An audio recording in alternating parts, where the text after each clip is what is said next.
Hey everybody, welcome back to another week of the Lollygaggers Dynasty Recap. I'm your host Zang, and I am joined as always by the wonderful Ace. How you doing, man?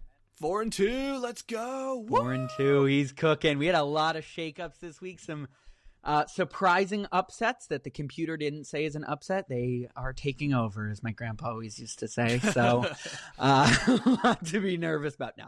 Kidding. But yeah, really fun week. A lot of exciting ones. Man, we were looking at two matchups within, I think, less than 10 points going into the last day. So Sunday was fun to keep an eye on, and we've got some interesting stuff to dive into. So first of all, just wanted to thank everybody for your feedback on kind of trying out a new format. We took your advice on sort of indicating maybe what players were significant during those days. So we'll be trying that out a little bit more today, trying to, just hit on maybe how somebody got all of those extra points and all of that. But we will start off as just as we did last week with our best bats. We'll run through these five quickly. Riley Green was our first one. He tallied up 49 points at Houston and then at Los Angeles, the Angels, that is, for Flaming Prius. Brandon Nimmo was our second one. He actually faced three opponents, tallying up 47.8 points. He started the week finishing up just a wraparound at Washington and played a series versus Arizona and Queens, finally finishing up at St. Louis. That was all for in 10. He's a little bit of an asterisk here on our best bats. As I said, 47.8, but 32 points of those came versus Washington on that blowout on Monday. Yeah, but that was a brutal game. That was a tough one for the Nats for sure. But hey, we'll put him on there nonetheless. Somebody definitely deserving. Aaron Judge, Mr. 430, is he up to now? Yeah, something like that. He's just insane, man. And he's only OPSing like 1,500. So, really. Yeah, only. He tallied up 45.3 points at Baltimore and then versus Tampa Bay for JMC. Kyle Stowers was our next one. Actually, our next one of two, both for Ace. 44.5 points at the Dodgers and then versus the Athletics. And then, of course, also for Ace, his hometown hero, Freddie Freeman, who tallied up 44.4 versus Miami and then at the Athletics. Yeah, it was, obviously we'll get into the matchups in a little bit, but my bats came in very, very clutch for me this week. Did. So I made some very questionable pitching decisions. Kyle Stowers, yeah, the big breakout from the week. Could be a hot week, could be a pretty nice showing for him. Maybe it's just the Marlins, man. Whenever they're on my team, Agustin Ramirez, this kid, yeah, maybe I just need to start picking up Marlins players. You're the good luck charm for the Marlins. We've all got that one little sauce that we can. Yeah, it's good to see some big names on here. Riley Green, I know, is one I love to see heating up. He had a bit of a slow start to the season, but the Tigers were really good without him, and then he's kind of picked it up. And surprisingly, he did the best record in the AL last time I checked. So they're no joke. Yeah, Tigers are. I think we even mentioned this on the first week of doing this. They're going to be a scary team. They're something special. They were my pick to win the AL.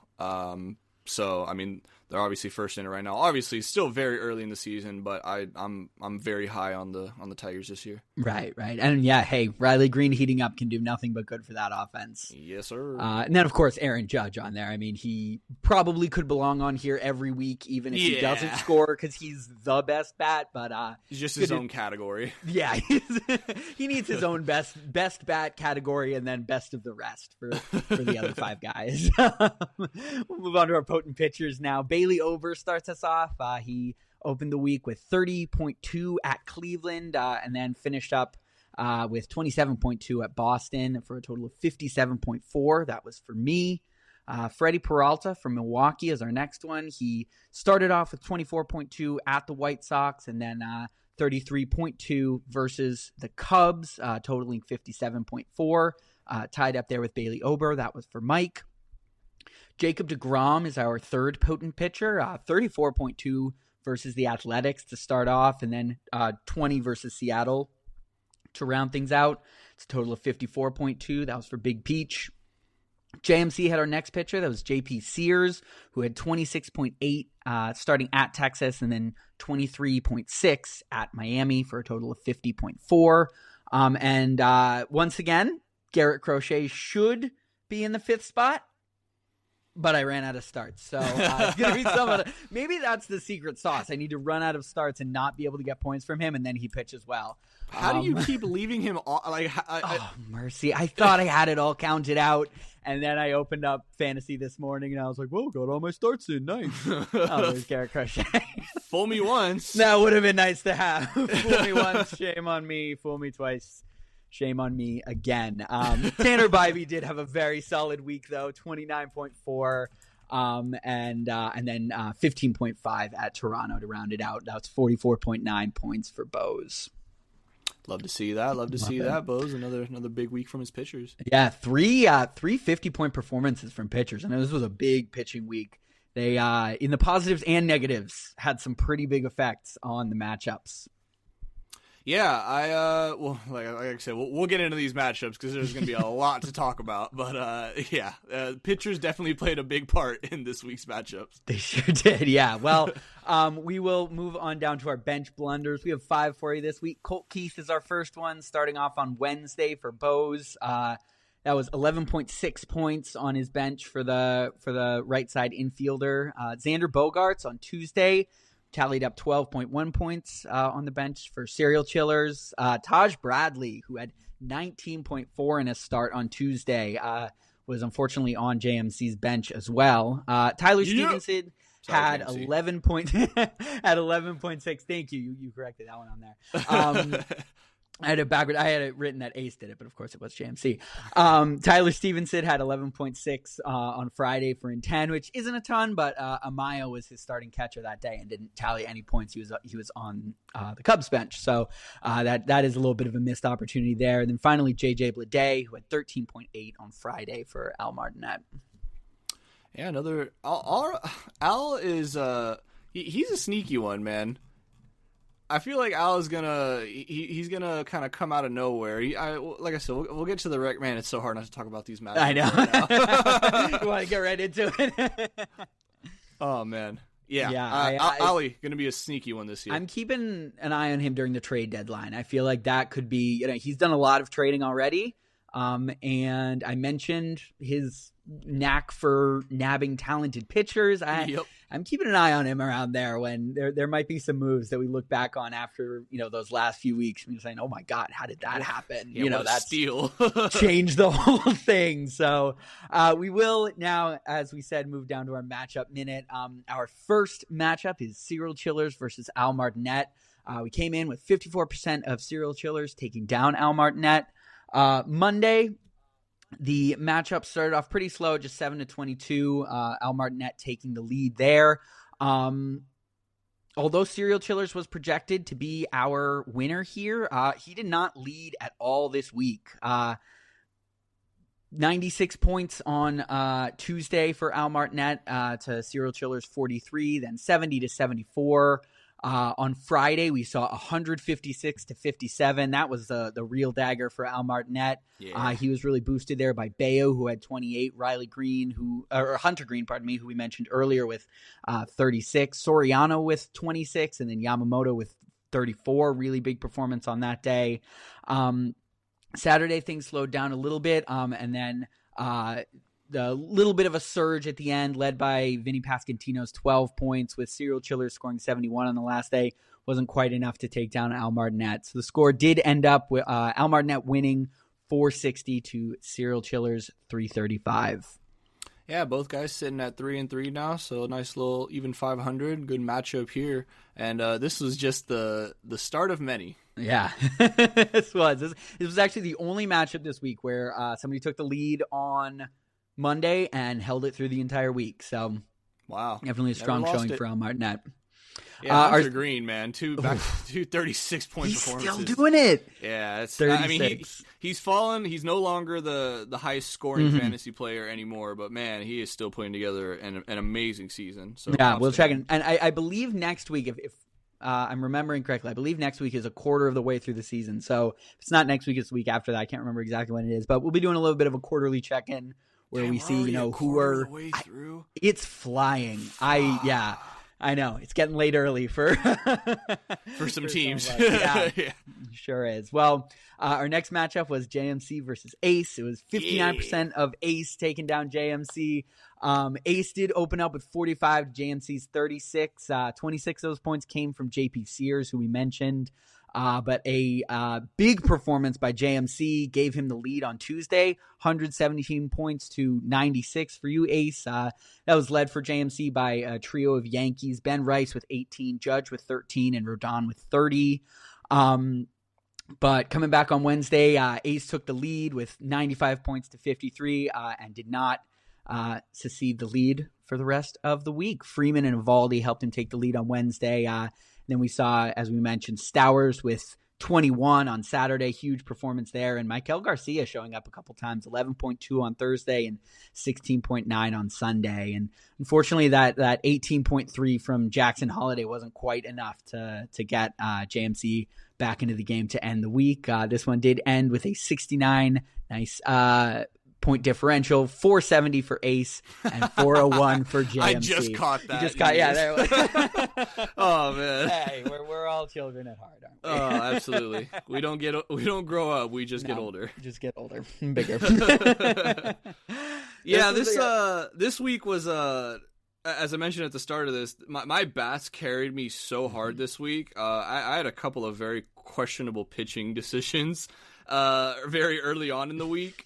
For instance, I left Jose Barrios on the bench with a 27-point performance. Yeah. So that that one stung. And then I think I decided to start Francois or somebody after, and he gave me like -17. And so, not so well. not great choices for me, but bats definitely came through. Even left some points on the bench from them, just Absolutely, from how hot they were. So love to see that. Bats did well. Cool to see Michael Garcia. He tallied up quite a few points, and then Goldschmidt, who I know you put a little bit of stock into in that Bellinger trade, showed up with 13 points on Friday, so that's good to see. Gunnar Hogland, who is a name I wasn't really familiar with, 29 points for the Athletics on Friday for JMC. That's looking like a good pickup. I know he was, I believe that was his first major league start. So good to see him show up nicely there. That does have Ace, you at 4-2, and then JMC at 2-4. Inverse records there. Sorry, JMC. Yeah, it's okay. He'll get there. He was carried by Judge and Rodon. Those were his best bats and pitchers. 45 for Judge and 30 for Rodon. And then one of your hometown guys, Freddie Freeman, had 44.4, and Evaldi had 28.2 for you. So yeah, nice to see Evaldi still putting in work. He's still doing it. Yeah, even that complete game shutout definitely started him off well, but he's continued to do good stuff since then. He's definitely a workhorse. Yeah, absolutely. Well, our next matchup is the Beantown, the Battle of Beantown, if you will, in 10 versus Zang. I was 59% projected to take the matchup going into the week. To start things off, it was really, really close. It was 58.3 for Intent and 58 for me. It's just 0.3 separating us on the first day. Intent did take the lead with that huge Brandon Nimmo day that I mentioned. I countered back on the next day, scoring 77 points with him scoring 75. Bregman, actually, again, a trio of Red Sox in this case for me. Bregman with 11, Campbell with 13, and Crochet with 29 on Tuesday helped me take the lead back. You didn't forget to start him then. I did not forget to start him that day, thank goodness. So that was his better start too, so I at least got the higher points. Intent took the lead back from me on Wednesday. This was a little bit back and forth to start the week. Soto with 16, and then a 31-point performance from Zach Gallen really helped there. But my 112-point swing on Thursday, led by Bregman's 12 points, did hold through the end of the week, especially with a 120-34 on Saturday. That really ended up kind of being the nail in the coffin there. Nola with 33 points and Ober with 27. A couple of really big starting pitcher performances from me. Wilyer Abreu did get 11 points for Intent to end the week. He did win the final day, 83-35, but the matchup did end with me winning 461 to Intent's 392. That has Intent sliding down to 1-5, and me sitting right next to you at 4-2. Yes, sir. Yeah, the pod duo is staying high up in the league. We're kicking it. I'm excited. Yeah, we'll get to it when we get down to standings. Intense best hitter for the week was Nimmo with that 47.8, and his best pitcher, unfortunately, won't be pitching. Hopefully he'll be pitching soon. He was removed from his start today, but Shota Imanaga with 35.8. My best hitter was Bregman with that 37.5, and then of course Bailey Ober, who we mentioned at the top of the potent pitchers with 57. Yeah, tough to see Imanaga. I always butcher that name. Imanaga go down. Cubs off to a insanely hot start and against very good competition as well. I think the Cubs, I saw a graphic. It's probably different now because they've played a couple of other teams, but at one point the Cubs had like 0 games played against teams that were below 500. Yeah, below 500 at the end of the first month. Yeah, and they were still in first place. Yeah. in the Central. So it's like, oh my God! Imagine when they actually start playing like the lesser tiered when they guys. start playing the Pirates. Yeah, what's gonna happen? Yeah, so Cubs looking scary, but yeah, I hate to see that for Imanaga. Hopefully he can bounce back quick. Absolutely, he's been a high scorer for Intent quite a bit. The Wilyer Abreu continues to be one of the better late round picks there. I every time Wilyer has a big day, I reply with that, knowing that I drafted Masataka Yoshida over him. I can't believe that, but an 11-point day on Sunday, 15 on Tuesday. He's been showing up big time as a bat in Intent's outfield. And then Alex Bregman has just at any chance I get to talk about that sweet, wonderful guy, he has been everything the Red Sox could have expected and more. I am so happy I took a flyer on him in that mid-round pick, not knowing he was on the Red Sox yet, obviously. He's been really, really great. Just consistent, man. Like, I rarely see a negative day from him, which is so nice. If he's not getting hits, he's getting walks or, a infield assist. Like, he does really good work. So, yeah, that's the biggest thing in fantasy. Like, sometimes it's not even just having the guy that scores a ton of points, but it's the guy that just isn't putting you in the negative. Mm-hmm. So having that consistent bat. And absolutely. Obviously, it being a hometown guy. Doesn't hurt either. Yeah. Makes it even a little bit more fun. Big Peach versus Hideki is our next matchup. 57% of Hideki over Peach was the projection coming into this week. For Hideki versus Peach, it started off with Hideki taking a pretty big lead, 99 points to Peach's 26 on the first day. That was led by 25 points from Sugano and 22 from Griffin Canning for Hideki. But Peach answered back with 101 points the next day. Tommy Edman with 10 points there and a big start from DeGrom with 34. He held the lead through the next day. That was separated by just 1 point, 47-46. Mason Wynn had 22 points. Lawrence Butler and Schwarber both had 11 for him. And then tragedy. It could have been an even bigger lead had Chase Petty and Luke Jackson not combined for minus 40 points. Yeah. Really, really. That's tough. Not to jump ahead, but that did end up being the difference in the matchup. Yeah, negative 40. That's a rough hold. Negative 40 will do it to you. Yeah. Hideki did take the lead back on Thursday with 51-8. Bobby Witt had 12, and Colin Rea had 12 points as well on that day. Peach answered back 105-26. This was, I think, one of our most back and forth matchups. Yeah, this one was fun. Yeah, he did pull the lead back on Friday. That was on the back of, again, Schwarber with 12. Grant Holmes had 22 and 39 from Robbie Ray. Crazy showing out there. Shout out Robbie Ray. Still, yeah, spinning it out in San Francisco. He'll put up a good start from now and again. But starting on Saturday with 97 points, Hideki did end up taking the lead and held it through Sunday. Matt Chapman with 12, Bubic with 22, and Tyone with 27 helped him take the lead. And then an 18-point performance from Aranda helped it out. Unfortunately, the 28 points from Reese Olson for Big Peach on Sunday wasn't quite enough to push him back over the edge. As we did mention, obviously Reese Olson was one of his best pitchers, 42 points there for Peach, 33 points for Mason Wynn, who was his best batter. Kerry Carpenter had 42 points for Hideki, and then Tomoyuki Sugano. I know, I love that nickname. It's so stupid. But Sugano had 43 points. But the matchup did, of course, end 4-14 for Hideki to 394 for Big Peach. Not a math pod, but 40 points in the other direction, and Peach is the winner here. So it's a pretty tough combination, all to come in one day on Wednesday. No. Hideki's the winner. Oh, do I have this backwards? Wait, Peach had the negative 40, right? Negative 40, yeah. And didn't Hideki win? Hideki was our winner. Yeah. Oh, so sorry. I'm saying if you don't have those minus 40 points, that would make Peach the winner in this matchup. No worries. Totally threw Probably me my off. phrasing a little bit. Oh, good. Yeah, Hideki was the winner, obviously, with 414 there, but that minus 40 did end up being the difference in the matchup. Yeah, like we mentioned, minus 40 is just a really tough hill to climb out of, and then only putting up 8 points the next day, that's rough. That's tough for sure. Yeah, it's cool to see him get the lead back with 105 on Friday. Yeah, the comeback was real for a minute there. It unfortunately didn't last quite long enough. In terms of standings, we do have Peach sitting down at 2 and 4, and then Hideki all alone at the top of the hill at 5 and 1. We'll get to that in a little bit while he's all alone up there. If you remember our standing segments last week, a surprising name is missing. Yes, and we will. I already know who it is, and we will sure get to that. I saved this one for last on purpose because that's definitely the most exciting matchup of the week. We will quickly before we get there. Obviously not rushing through anything too much. We're going to start with Flaming Prius versus Oki. This was in terms of difference one of our most exciting matchups. It was the closest matchup finish and had the smallest differential going into Sunday.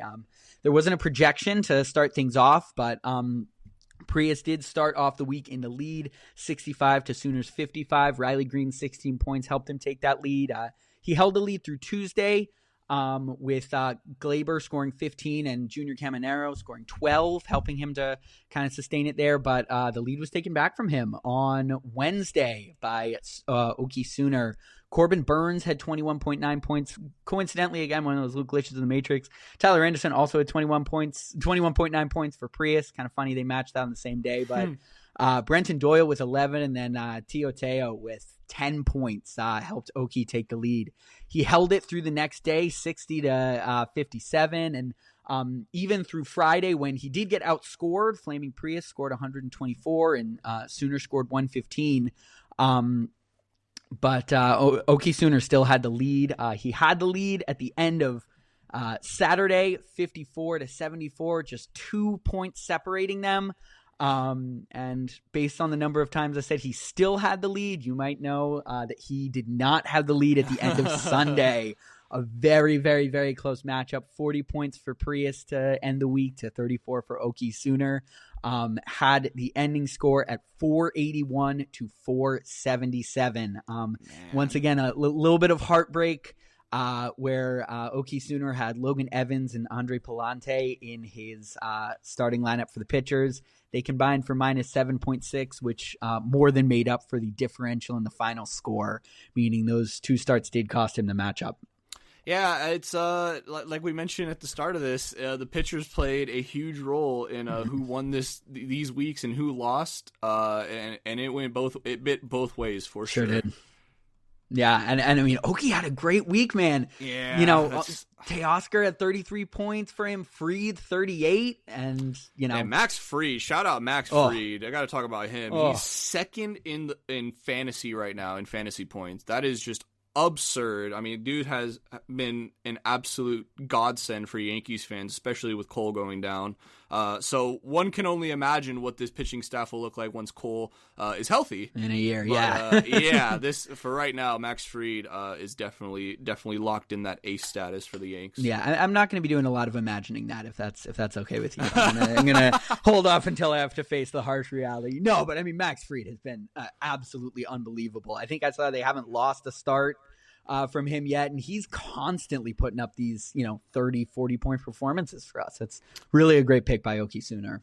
Yeah, definitely love to see that. And I mean, even crazy enough to see Hunter Brown, who leads the fantasy league, or I think we already mentioned that, to see both of them in this matchup is pretty wild. Up there together, yeah. Prius had Hunter Brown. He helped him on that Saturday where he kind of started to inch the lead back. He scored 74. Sooner scored 54. So those 27 points from Brown were obviously big. Every point counted in this matchup. That was pretty big in getting him that last second win there. Yeah, definitely love to see that. Last second wins are always fun. They are, yeah. And I mean, oh my God, 2-point differential going into Sunday. Yeah, that was a lot of fun. This does leave Prius at 500, sitting at 3-3, and Oki Sooner just below 500 at 2-4. And our final matchup of the week, drumroll please, the headlining event, it was Mike versus Bohs. This was projected, as we said, 65% of Bohs over Mike. You and I both said that is the most likely to be upset. Ludicrous. We almost didn't even say that was the most likely. We said Kinda like that just one locked doesn't it. even count. Yeah, like it's a how lock is that for an yeah, upset. how is that even going to be an upset? I'm just imagining Bohs sitting in a chair stroking his cat, just like laughing softly, like. Oh man! Because Bohs showed up. You've this activated weekend. my trap card. You've activated my trap card. That's right. He did open up with a lead, 37-16 against Mike, and held it on Tuesday, putting up 112. Thanks to Tanner Bybee and Bryce Miller. The next day was a pair of 100-plus point scoring affairs where Mike scored 126. Thanks a lot to Pablo Lopez's 24 points. And then Bohs countered with 104. Chase Dolander had 23.8, big prospect for the Rockies. Cool to see there. And then, of course, we love Lars Nootbaar putting up 10 points. On Thursday, what at the time seemed inevitable, Mike took over the lead there with 92-38. Seiya Suzuki put up 18 points and Tyler Malley 23. He held the lead on Friday, 88-95. Cal Raleigh putting up 21 points and Brian Wu with 39. Unfortunately, minus 20 from Kenley, which was not the difference in the matchup, but definitely didn't help. They got Jansen'd. They got Jansen. We've all been there. Yeah, I think half 90s, the Discord has had to deal with getting Jansen. When he's on, he's on, and when he's not, he is not. You need a new TV. Yeah. On Saturday, Bohs retook the lead with an 82-23 day. Shohei had 12 points for him, and then a big bounce back performance from Gossman with 35. And Freddie Peralta's 33, and Stefan Kolik, who is a relief pitcher for the Padres, his 24 points were not quite enough. Numbers. Yeah, I know, for a relief. I think he must have been like a long guy there. Pulled a Kasparius. And maybe just like for like 7 innings, last week. 7 strikeouts. Yeah, comes through and fills in. That gave Mike 121 points, but even that was not quite enough to take down Bohs, who scored 119 points on that day. He did end up winning the matchup, 590-545 for Mike. Yeah, Shohei was his big high scores, highest scores of the week for anyone. Another reminder that fantasy is just kind harsh of mistress. Yeah, it's harsh mistress. It is a harsh one, man. It's a brutal game of matchups. Yeah, Mike is matched up with anyone else, and we're talking about the continued dominance, and clearly he is still dominant, but, just Bohs came out on top. Yeah, they don't count how they count how many. So, Bohs did come out on top there. Although point differential is important. Let's not forget that. Yes, that is going to play a very big factor. It is. When we come down to, oh, mercy, there are going to be some... These head-to-head matchups. The head-to-heads, I'm still behind you because of it. Pete Alonso with 40.9 was Mike's leading batter. And then, as we mentioned earlier, Freddie Peralta with 57. Number one overall pick, Shohei, had 36 points for Bohs, and then Tanner Bybee had 44 points for him. Yeah, look at Tanner Bybee, man. Tanner Bybee. I am going to use this platform to voice my displeasure with his name. It should be Tanner Bybee. It should be Tanner Bibby, yes. I don't know. 1,000% agree with you on this. Something I get a little high and mighty about when people mispronounce Latin players' names on podcasts. I'm like, come on, guys, learn the Enye. Like, it's not that hard to know Acuna versus like a Rosarena. Like, it's not a Rosarena. It's a and people are saying they're Bybee. I'm like, Bybee, come on, it's Bibby. Clearly, it's Bibby. And then it's fucking, of course, it's Bybee. And I'm like, something's not right. But as you said, great pitcher, 44 points there for him. And I know Cleveland is just always churning these guys out, man. They've always got somebody new, and they're a reliable source if you're looking for, they're one of those teams where we say if they're bringing up a guy, they can be somebody you can just look to, poach if you need to fill in some starters. Yeah, Cleveland always been that team that has just kind of like been that constant in the AL Central. And, every year they're either winning the division or in the wild card. So I think, obviously the Royals had a really kind of, I don't know, I want to call it a magical year, but they're not off to as hot of a start as they were. And obviously, like we mentioned, I think Detroit's going to be that top team in the AL. So very, very curious to see how Cleveland progresses this. And obviously, I think the pitching staff's going to have to be a major part of it. Yeah, Class A in particular bouncing back, I think, is a huge part of that. Yeah, they definitely need him back. I don't remember the numbers. Yeah, they had crazy numbers in one-run games last year. I know a lot because of having him at the back there. So that'll be helpful. Well, let's move on to our standings. These obviously have been previewed before, but we'll list them out in numerical order. At the top of the hill, we've got Hideki at 5-1. In second place, my co-host Ace at 4-2. With the same record, 4-2. In third place is me, Zang, and then in fourth place is Mike, also 4-2, as I mentioned. Our next group is the 3-3, the 500 boys. We've got Al Martinet in fifth place, Serial Chillers in sixth, Bohs in seventh, and Flaming Prius in eighth. Just below 500 at 2-4, we've got Okie Sooner, Big Peach, and JMC. And then down at the bottom in 12th place, we do have in 10 at 1-5. He's a sleeper. He's a sleeper. He's coming back. Still very early. It's still early. Yeah, only six matchups in, but a very, very even. Like, this is probably the most even we're ever going to see the standings. You have one guy atop with the best record, one guy at the bottom with the lowest record, then three guys in that kind of middle, above 500, and then below 500, and you got four guys at 500. Yeah. This is man. It's a palindrome, right? Same backwards and forwards. Yeah. Love to see that. My OCD brain is very happy. It's just itching your brain, and that hopefully my rainbow colors on the I'm there are loving helpful it. to Absolutely. you. Yeah. I'm a big color person. Absolutely. I have synesthesia, so everything's like very colory for me. I'm blind, so the colors help. Well, there you go. Wasted waivers is our next segment. We'll move on down a couple of pitchers and a couple of hitters who might be able to help you in the coming weeks if you need somebody to fill in. Nick Martinez for the Reds is our first one. He scored 53.4 points. So I guess the Reds pitching staff is just insane. They're just doing it in the Great American Ballpark. Like, yeah, that's crazy. That's like seeing Rockies pitchers like in Cy Young contention. Exactly, yeah, but they're really doing it, man. Nick Martinez is a great story. I know he was one of those went abroad to Asia and then came back like a revolutionized pitcher. Yeah, sort of found himself over there. Figured it out, yeah. 53.4 is really impressive week. Those 25.2 versus St. Louis, and then 28.2 versus Washington. And then Braves' Bryce Elder, who I know started the Sunday Night Baseball game, had 41.2. It was 21.2 at Colorado, and then 20 this evening against the Dodgers. Yeah, 21.2 at Colorado. That's like and we were just talking about the Great American Ballpark. Anytime you're in Coors, I know it's not Coors anymore, but anytime you're in Coors, you don't really expect to see a guy, put up anything in the positive. So to see him put up 20 plus, that's pretty good. Yeah, I think it is still Coors out in there. It's not Miller Park in Milwaukee anymore, which is very sad. Oh, that's was right. Living in Wisconsin for that time, that fit so well. Man, that's tragic. I still call it Miller Park. It's not Crypto or whatever it is. I was just about to say, I still call it Staples too. Yeah, you got Staples Center. Yeah, that's so true. Some of these. And then over to our batters, Dane Myers for Miami. He's a center fielder, right fielder. He had 39.9 points. That was at the Dodgers and then versus the Athletics. Jake Myers for Houston, another center fielder. He played versus Detroit, and then at the White Sox, he put up 38.5 points. So if you are in need of some outfielders, a couple guys here to pick up.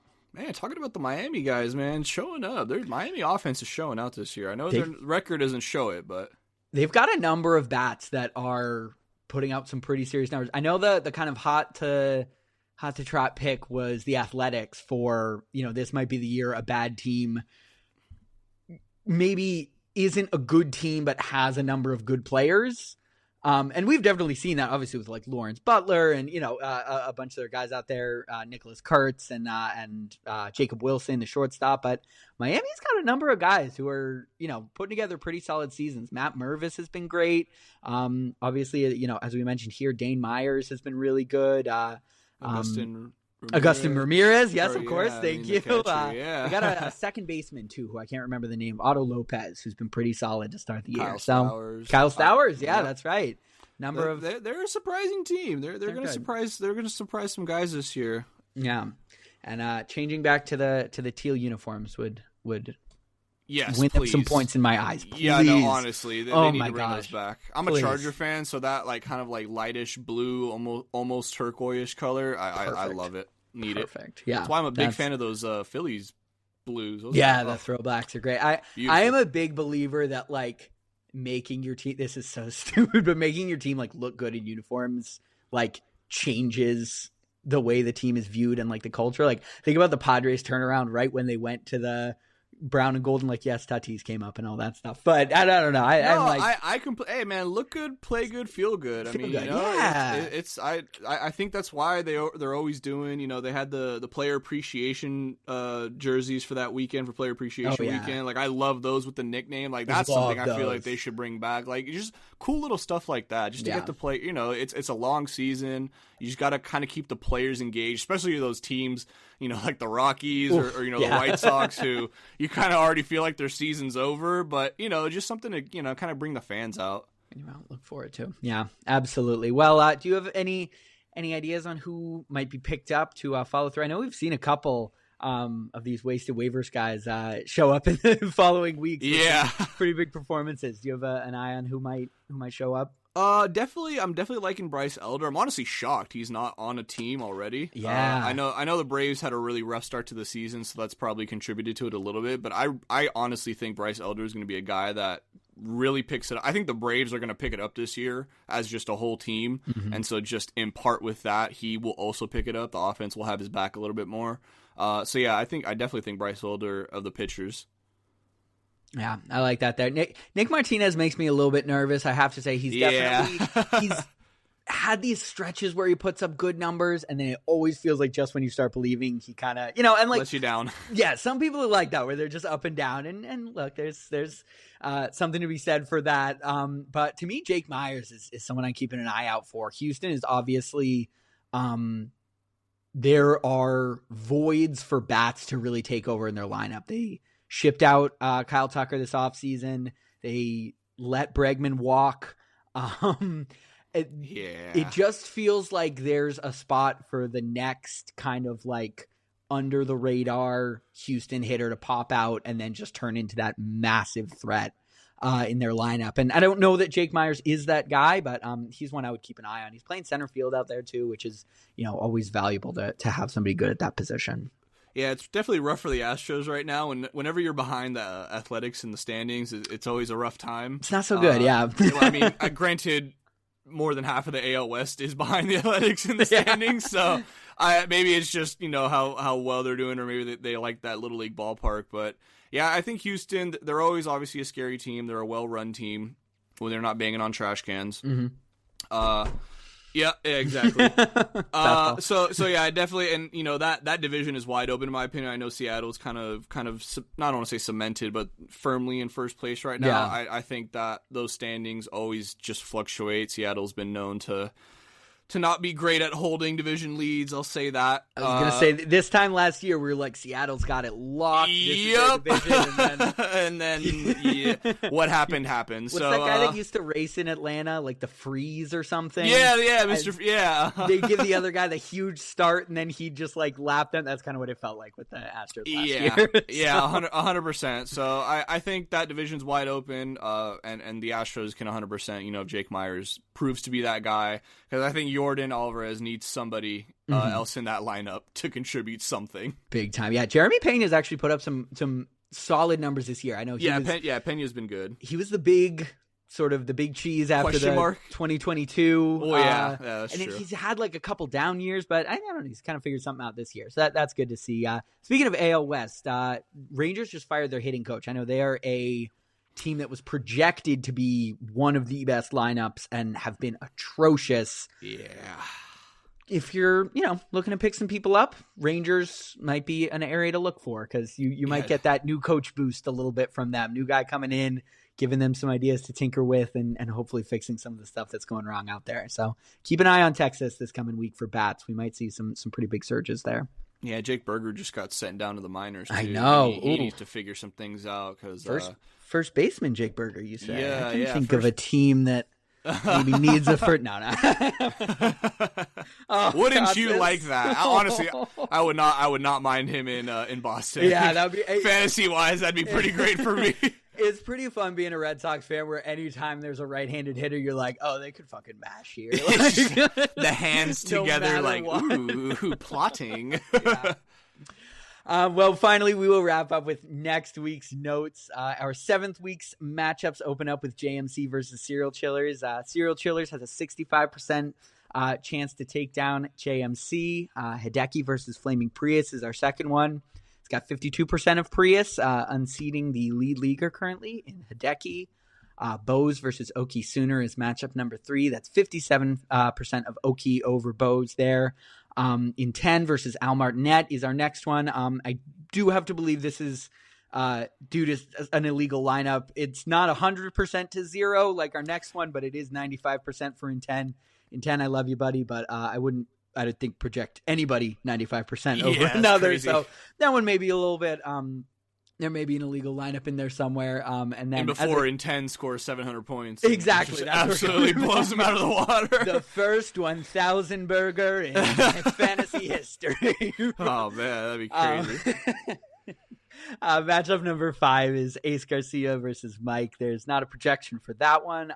Just in terms of standings, though, we do have Ace and Mike both at 4 and 2. Ace is ahead due to head-to-heads at 2, with Mike down at 4. That's definitely going to be one I'm keeping a close eye on. And then finally, really quickly. Oh, please go ahead for that one. I was the lineup that was invalid, so I very quickly just adjusted some stuff. Mayo got promoted, so didn't expect to see him move up so quickly. So yeah, had to make some adjustments for Kobe. And then also Salvi is back from his short. I don't even think he was on an IL stint. It was just day to day after he left a game early. So he was back as well. So I can't see the percentages. However, it does look like Mike is projected to win. The final scores are projected to be 630 to 605. Yeah, right here it says 54% of Mike over. There you go. Close matchup though, and high scoring, man, in the 600s. I am terrified. Keep a close eye on. Yeah, I am scared shitless, to say the least. And then our 6th matchup is Zang versus Big Peach. It's 53% of Peach projected over Zang there. High scoring one. Another close one, yeah, and high scoring projections. Obviously, the projections aren't everything here again, other than Al Martinet, because there's definitely something quirky with that lineup. Yeah, there's definitely something not right. Something tells me he's going to score more than 220 this week. But Bohs has 473. That's projected as the lowest. So I guess they're looking at a big week in fantasy. Yeah, I mean that's actually. They are the two, obviously not counting the Inten and Al matchup, but they are Oki and Bohs are the two lowest projected scorers this week. So we'll see what happens there. Yeah, fantasy, as we said earlier, can be a cruel mistress, and it can also be, a little helpful beautiful gift when you score the second lowest points, but are matched up against the lowest. Not that we know that'll happen, but we've certainly seen it before. So. We're excited to go over those matchups with you all next week. Thanks again for tuning in, and we'll see you next time. Have a good one, everybody. Take care. Do you know what that makes you, Larry? Lollygaggers. Lollygaggers.